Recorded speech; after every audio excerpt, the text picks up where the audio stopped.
Assalamualaikum and good day. For this recorded video, I'm going to continue on the non-completion and extension of time, EOT. We're going to look at the liquidated ascertained damages, LAD, or liquidated damages, LD, as per PAM. Liquidated damages is pre-agreed damages for the late completion. The contractor will have to pay the employer for delays after the date of completion if the contractor is at fault. And the rate is stated in the appendix. The contract express provision of LAD for non-completion. Okay, this is stated in PWD clause 40.2 and PAM clause 22.1. The employer is entitled to it irrespective of the actual loss or without having to prove that he sustained a loss or damage. So the amount that is stated at the appendix of the contract will be the amount that the contractor have to pay the employer without the employer having to prove that there is actual loss that he sustained. There are preconditions for claiming liquidated damages. It is express provision for liquidated damages in the contract. Both PAM and PWD have this. The clause is not a penalty and the completion date is specified. So memang ada completion date at the appendix of the contract.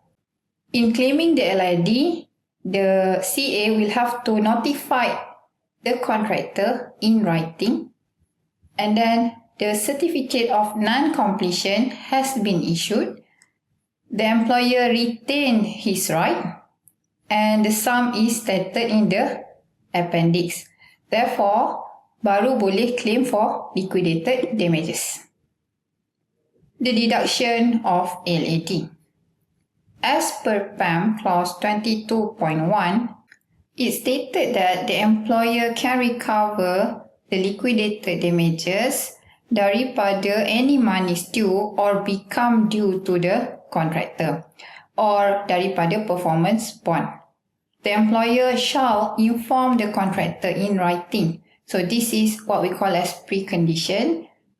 The employer have to kena inform contractor of such deduction or such debt due to the contractor. For clause 40.2 in PWD, the payment for liquidated ascertained damages can be made as follows. One is deduction from the interim payment and final certificate.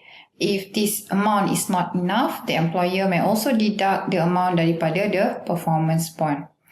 If inadequate, the employer may recover the money as debt and the contractor should be notified in writing.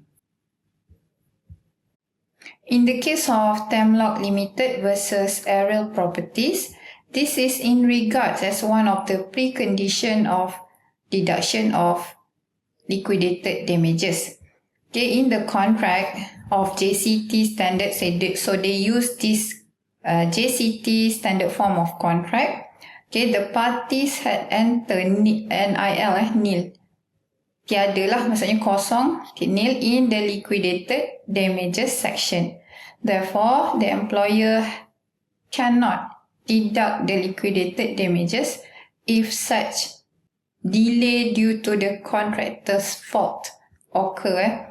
Therefore, penting lah, because that's why we call it as precondition, meaning there must be stated amount to be deducted for this liquidated damages.